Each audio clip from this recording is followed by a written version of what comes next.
Good day everyone, I am Lonilyn L. Perator from Bachelor of Elementary Education 1. So, today I will discuss the topic in Module 8. It's all about behavioral approach. So, before we start our discussion, what is behavioral approach? Based on scientific methods, behavioral approach can be observed, tested, and quantified, and further research for explaining various behavioral. Behavioral approach can be used in a therapeutic field or for changing or molding harmful for maladaptive behaviors in both adults and kids. What is maladaptive behavior? Maladaptive behaviors, action that prevent people from adapting or adjusting and participating in different aspects of life.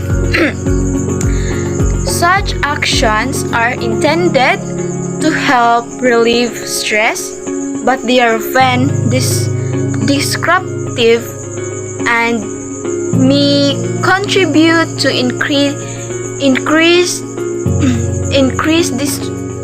distress or discomfort over time. So, maladaptive behaviors, it can prevent the people or adjusting the different aspects of life. The example of behavioral approach is positive reinforcement. What is positive reinforcement? Positive reinforcement, it refers to the introduction of desirable or pleasant stimulus after a behavior. So, the desirable stimulus, it reinforces the behavior, making it more likely that the behavior will reoccur. So, positive reinforcement, it is the introduction of a desirable or in a pleasant stimulus. So, desirable stimulus, it is a behavior that we make likely that behavior reoccur to each individually in person. Why behavioral approach is important? Behavioral approach, it is important to help followers feel comfortable with themselves, each one of us, and to encounter in every situations in which they find are themselves. The central purpose of the behavioral approach is to explain how leaders combine these two kinds of behaviors to influence followers in their effort to reach their goals. Behavioral approach, it is important to ourselves, being individually, to feel comfortable in every situation that we had, because behavioral approach, it refers to our individual behaviors. So, behavioral approach is, it explains how the leaders combine the behaviors to influence in every people to reach their goals in life. So, behavioral approach have a theory. What is the behavioral approach theory?